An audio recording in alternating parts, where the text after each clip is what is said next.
Hello students, आज हम लोग कक्षा 11वीं में आगे पढ़ेंगे। कार्बन फैमिली के केमिकल प्रॉपर्टी देख रहे थे, कल तक देखे थे केमिकल प्रॉपर्टी में। आज हम लोग को देखना है केमिकल प्रॉपर्टी का अगला टॉपिक, जिसमें है ऑक्सीजन के प्रति क्रियाशीलता। तो जो कार्बन फैमिली के तत्व हैं उनको ग्रुप 14 के तत्व कहा जाता है। तो इसमें ऑक्सीजन के प्रति क्रियाशीलता पाई जाती है, माने कि जब ऑक्सीजन के साथ इनको गर्म किया जाता है, किसको, समूह 14 के तत्वों को, तो ये दो प्रकार के ऑक्साइड का निर्माण करते हैं। पहला होता है मोनोऑक्साइड और दूसरा है डाइऑक्साइड। तो जो मोनोऑक्साइड है उसका सूत्र होता है MO और डाइऑक्साइड का सूत्र होता है MO2। MO का मतलब है मोनोऑक्साइड और M का मतलब है समूह 14 के कोई सा भी तत्व M की जगह में हो सकता है, और इस M में भी कोई सा भी समूह 14 के तत्व हो सकता है। जैसे कार्बन रहेगा तो ये क्या हो जाएगा, CO हो जाएगा, और इस M की जगह में C रहेगा तो CO2। तो ये कार्बन का मोनोऑक्साइड कहलाएगा और ये कार्बन का डाइऑक्साइड कहलाता है। तो इस प्रकार से ये ऑक्साइड का निर्माण करेंगे। तो जो मोनोऑक्साइड रहता है उसके अंतर्गत कार्बन का मोनोऑक्साइड बनता है, सिलिकॉन का SiO2, जर्मेनियम का मोनोऑक्साइड। इसी प्रकार से जो लेड है, टीन है, लेड का हो जाएगा PbO, टीन का हो जाएगा SnO। इस प्रकार से ये मोनोऑक्साइड का निर्माण करेंगे। सिलिकॉन का SiO होगा, जर्मेनियम का GeO, लेड का PbO और टीन का SnO। अब देखते हैं दूसरा डाइऑक्साइड। तो डाइऑक्साइड का जो सामान्य सूत्र है वो होता है MO2।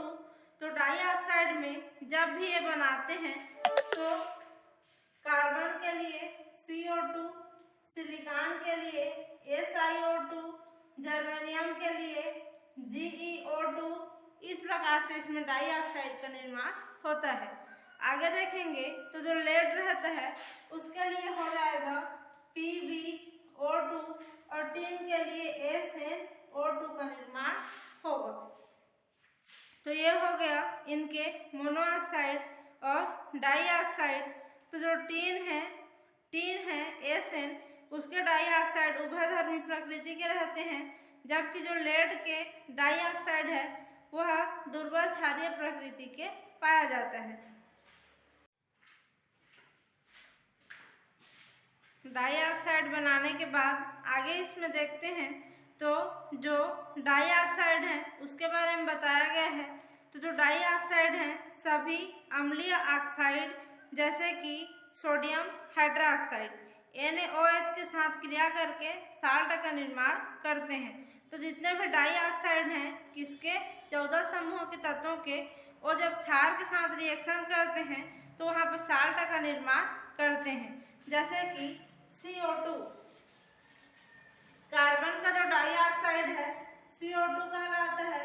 इसको जब सोडियम हाइड्रोक्साइड के साथ में रिएक्शन कराया जाता है तो यहाँ से हमको क्या मिलेगा, सोडियम कार्बोनेट प्राप्त होता है, Na2CO3 प्राप्त होगा, और साथ ही साथ जल का एक अणु बाहर निकलता है। इस अभिक्रिया को अगर हम लोग संतुलित करेंगे तो यहाँ पे आ जाता है 2। तो कार्बन डाइऑक्साइड का एक अणु सोडियम हाइड्रोक्साइड के 2 अणु के साथ रिएक्शन करके sodium carbonate plus water molecule का निर्माण करेगा। तो इस प्रकार से और भी जो डाइऑक्साइड है जैसे सिलिकॉन डाइऑक्साइड और टीन के डाइऑक्साइड, ये भी क्या करते हैं, साल्ट का निर्माण करते हैं। जो टीन है वह क्लोराइड का निर्माण करेगा, जैसे कि SnO2 है, ये है टीन का डाइऑक्साइड। इसको जब HCl के साथ रिएक्शन कराया जाता है, 4 अणु HCl के, तो यहाँ से बन जाता है SnCl4 प्लस यहाँ से जो है 2 जल का अणु बाहर निकलता है। तो इस प्रकार से ये भी एक साल्ट है जो टीन का हैलाइड कहलाता है। तो ये हो गया इनका डाई ऑक्साइड का रिएक्शन। अब देखते हैं जो मोनो ऑक्साइड है उनका रिएक्शन। तो किसी भी जो कार्बन की अधिकतम ऑक्सीकरण संख्या अगर हम लोग देखते हैं तो +4 पाया जाता है, और कार्बन जो है +2 ऑक्सीकरण अवस्था में भी यौगिक का निर्माण करता है, लेकिन वह जो यौगिक है अपचायक के जैसे बिहेव करेगा।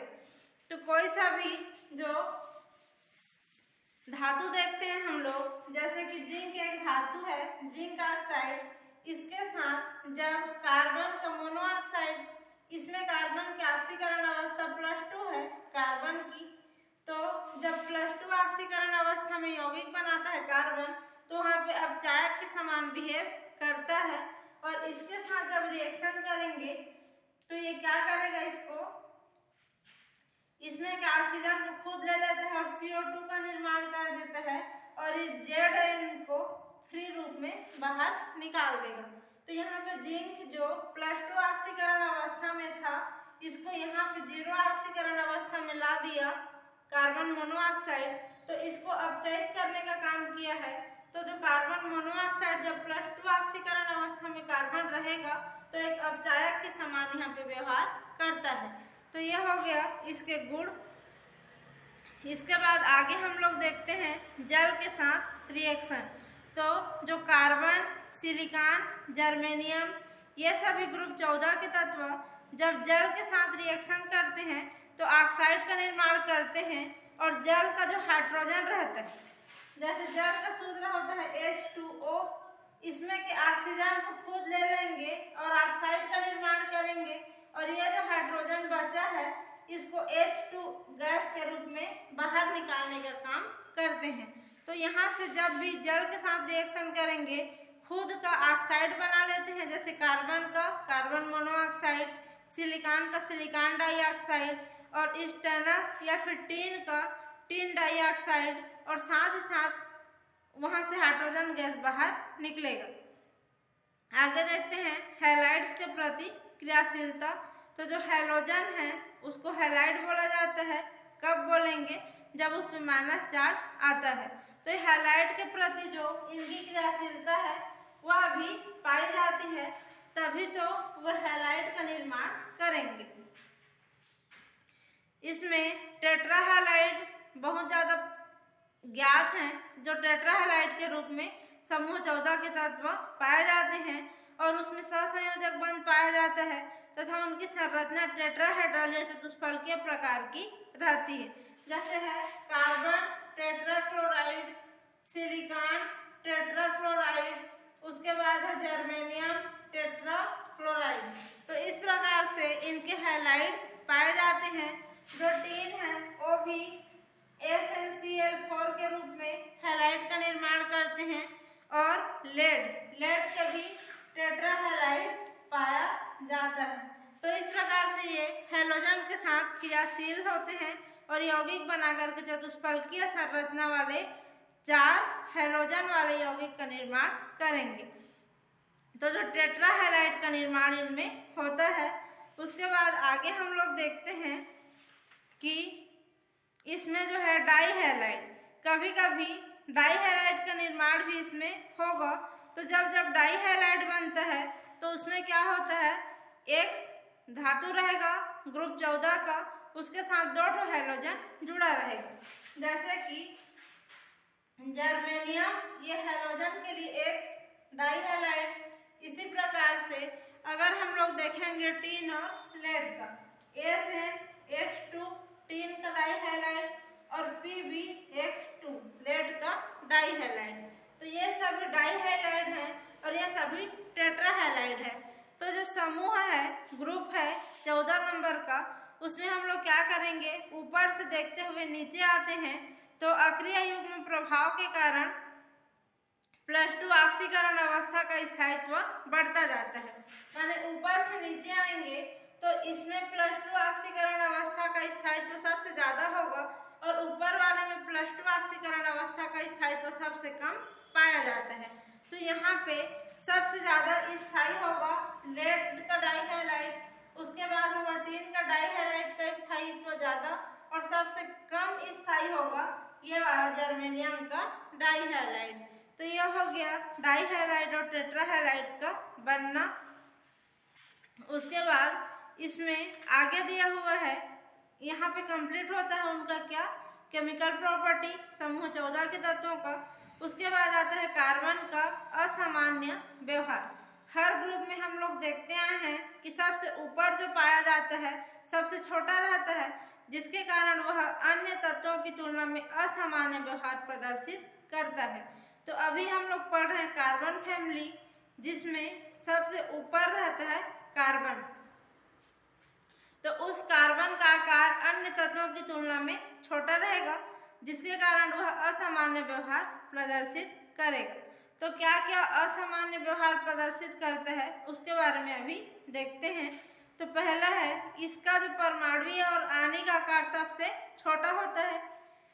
इनकी विद्युत ऋणात्मकता ग्रुप के अन्य तत्वों की तुलना में ज़्यादा पाई जाएगी। आयनन एंथैल्पी का मान भी ज़्यादा रहेगा, माने कि इसके बाह्यतम कोश से एक इलेक्ट्रॉन निकालने के लिए ज़्यादा एनर्जी खर्च करना पड़ेगा। संयोजी कक्षा में डी कक्षक अब्सेंट रहता है, जिसके कारण भी इसमें असामान्य गुण देखने को मिलेगा। उसके बाद कार्बन जो है में कुछ अन्य भिन्नता भी पाया जाता है, जैसे कि कार्बन जो जीव मंडल है, जीव जगत का एक अनिवार्य घटक है। जैसे कार्बोहाइड्रेट के रूप में जीवों में पाया जाता है, वसा के रूप में। उसके बाद भूपर्पटी में मुक्त अवस्था में फ्री रूप में देखने को मिलता है। कार्बन की श्रृंखला का जो गुण पाया जाता है वो एक दूसरे से प्रबल सहसंयोजी बंध के द्वारा जुड़े रहते हैं।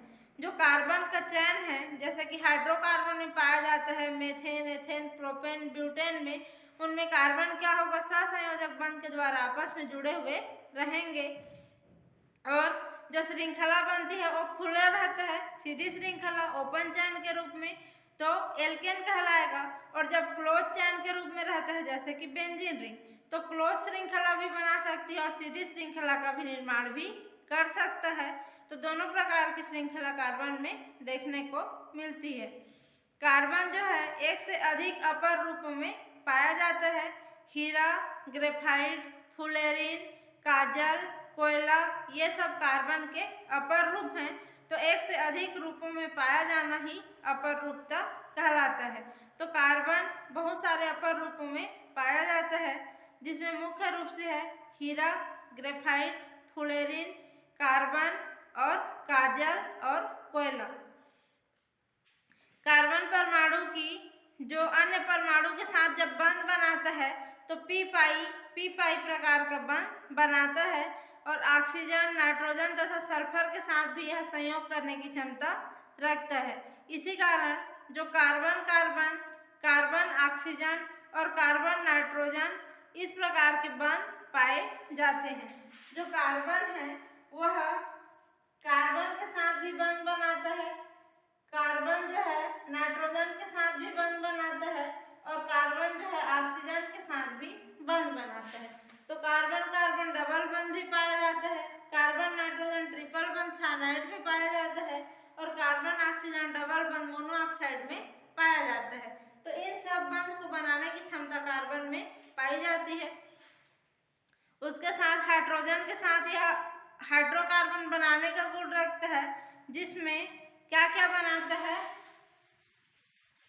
जो एल्केन हम लोग बोलते हैं, जैसे कि मेथेन CH4, इसका सूत्र होता है CnH2n+2।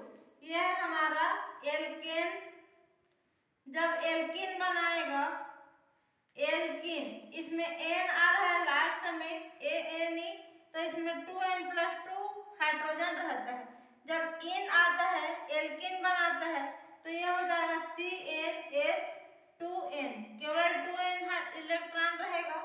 अब आता है एल्काइन, तो Y में लास्ट में आएगा YNE, आइन, तो इसमें रहता है CnH2n-2 इलेक्ट्रॉन।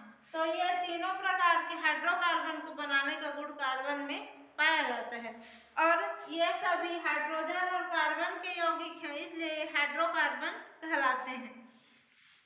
उसके बाद आगे दिया हुआ है कि इसमें जो कार्बन 3 प्रकार के ऑक्साइड का निर्माण करता है। एक है मोनोऑक्साइड, दूसरा है डाइऑक्साइड जैसे कार्बन मोनोऑक्साइड, कार्बन डाइऑक्साइड, और तीसरा एक और ऑक्साइड बनाता है जिसको सब ऑक्साइड के नाम से जाना जाता है।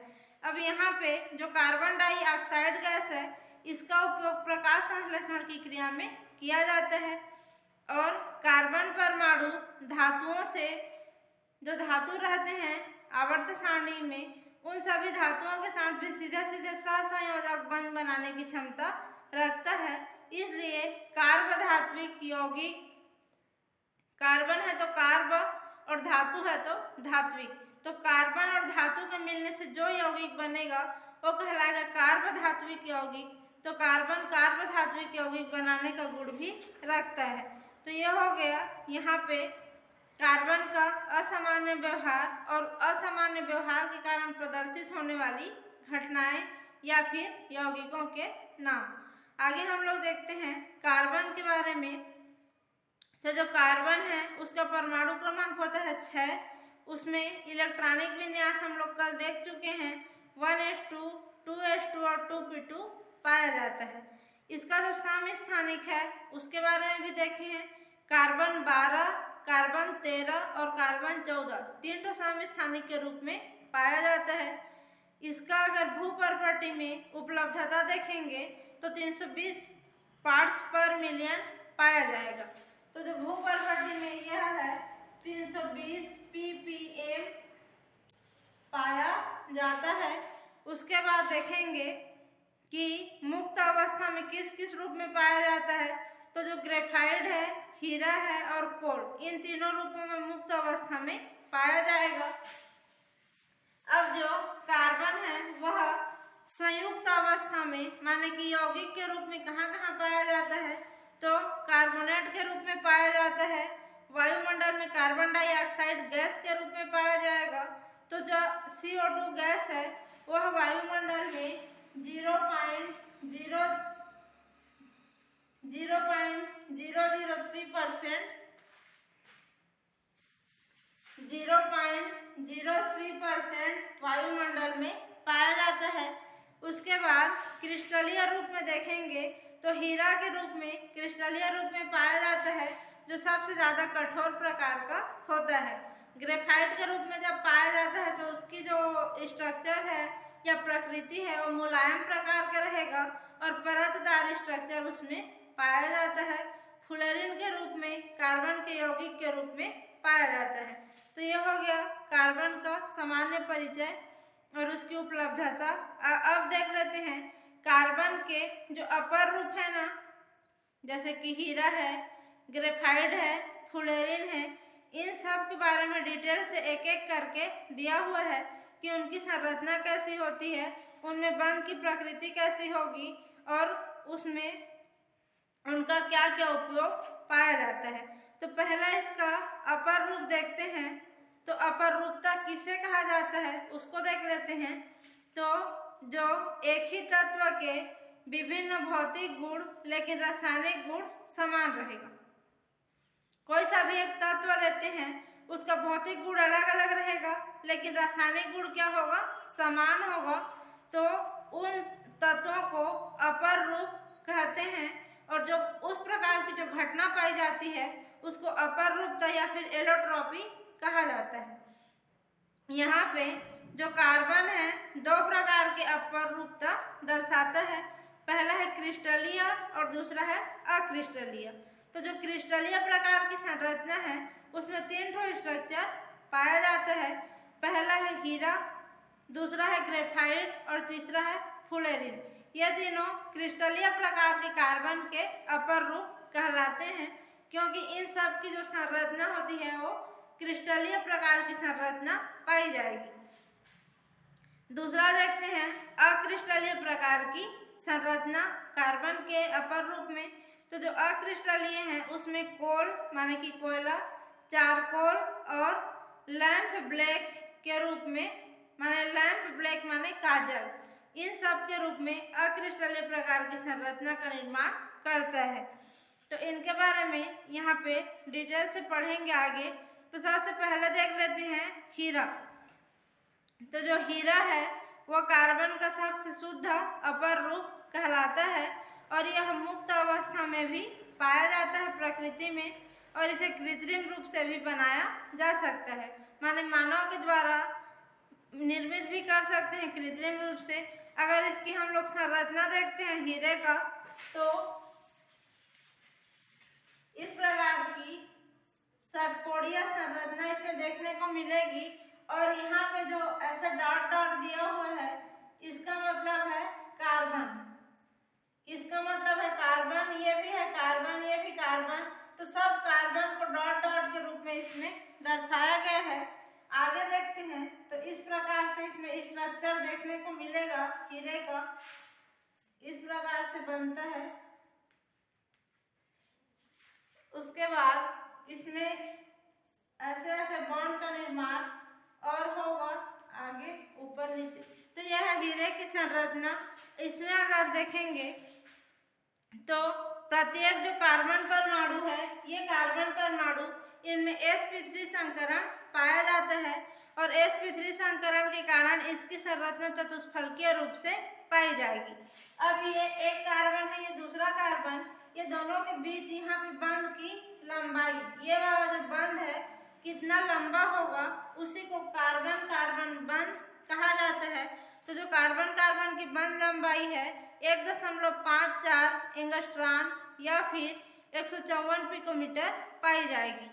इसमें जो बंध कोण का मान है, माने कि कार्बन कार्बन कार्बन, ये वाला जो बंध का कोण है इसका मान होगा 109 डिग्री 28 मिनट, जो कि sp3 संकरण के बंध कोण के बराबर पाया जाएगा।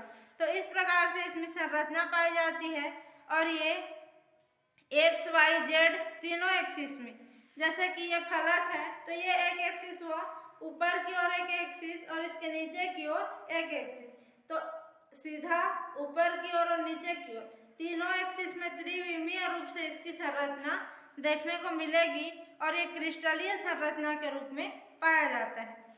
उसके बाद देखते हैं कि जो हीरा है वह रासायनिक रूप से निष्क्रिय धातु है, धातु नहीं है, माने अपर रूप है, निष्क्रिय प्रवृत्ति वाला, और वायु में जब इसको जलाया जाता है हीरा को तो वहां से कार्बन डाइऑक्साइड गैस उत्पन्न होगी। कार्बन का शुद्ध रूप होने के कारण इसमें कोई सा राख वाख कुछ भी नहीं बचता है, माने जितना भी इसका स्ट्रक्चर है जलाएंगे तो इसमें राख नहीं बचेगा, जितना हीरा है पूरा का पूरा कार्बन डाइऑक्साइड गैस बनकर वायुमंडल में ऊपर उड़ जाता है। हीरे का जो उपयोग है ठोसों में सबसे ज्यादा कठोरतम प्रकृति पाई जाती है हीरा में, जिसके कारण इसकी जो कठोरता है वह कठोरता को नापने के लिए एक स्केल रहता है, उस स्केल में देखेंगे तो इसकी कठोरता 10 पाई जाती है। और यही कारण है कि जो बड़े बड़े कठोर चट्टान रहते हैं उनको काटने के लिए या पीसने के लिए इसका उपयोग किया जाता है। दूसरा है इसका अपवर्तनांक बहुत ज़्यादा पाया जाता है, जिसके कारण पूर्ण आंतरिक परिवर्तन तथा चमकता और सुंदरता बनाने के लिए आभूषण बनाने में इनका उपयोग किया करते हैं।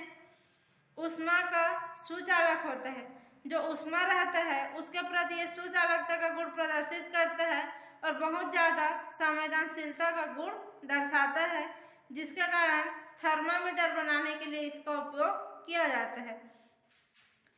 वायुमंडल में जो हानिकारक सूर्य की विकिरणें रहती हैं उनसे अंतरिक्ष यान, माने कि जो हवाई जहाज रहता है वायुमंडल में चलता है हवाई जहाज, उनको अंतरिक्ष यानों को बचाने के लिए खिड़की बनाने के लिए इसका उपयोग करते हैं। तो ये हो गया हीरा का उपयोग। जो हीरा है सबसे कठोर है और इसका गलनांक भी 384 केल्विन पाया जाता है। अब इसमें देखेंगे कि विद्युत का कुचालकता का गुण इसमें पाया जाता है, लेकिन ऊष्मा के प्रति सुचालकता का गुण रहता है, माने विद्युत धारा के प्रति कुचालक होगा लेकिन ऊष्मा के प्रति सुचालकता का गुण प्रदर्शित किया जाता करता है। ये इसमें जो है संयोजी इलेक्ट्रॉन, जो भी संयोजी इलेक्ट्रॉन पाया जाता है हीरा में, वह कार्बन कार्बन सिग्मा सहसंयोजी बंध का निर्माण करेगा। माने इसमें सिग्मा बंध का निर्माण होता है, पाई बंध इसमें एब्सेंट रहेगा और विद्युत के चालन के लिए इसमें फ्री इलेक्ट्रॉन नहीं पाया जाता है। हीरे का जो अपवर्तनांक है 2.5 पाया जाता है, जो बहुत ज़्यादा होता है। हीरे में अपवर्तन और परावर्तन दोनों प्रकार की क्रिया हो सकती है, इसलिए इसको प्रकाश के संपर्क में लाते हैं तो पारदर्शी प्रकार का दिखता है और यह पारदर्शी स्ट्रक्चर बनाता है। उसके बाद अगला है ग्रेफाइट। तो ग्रेफाइट के बारे में अगली क्लास में पढ़ेंगे। अभी के लिए बस यहीं तक, इसके आगे का हम लोग नेक्स्ट क्लास में आगे देखेंगे।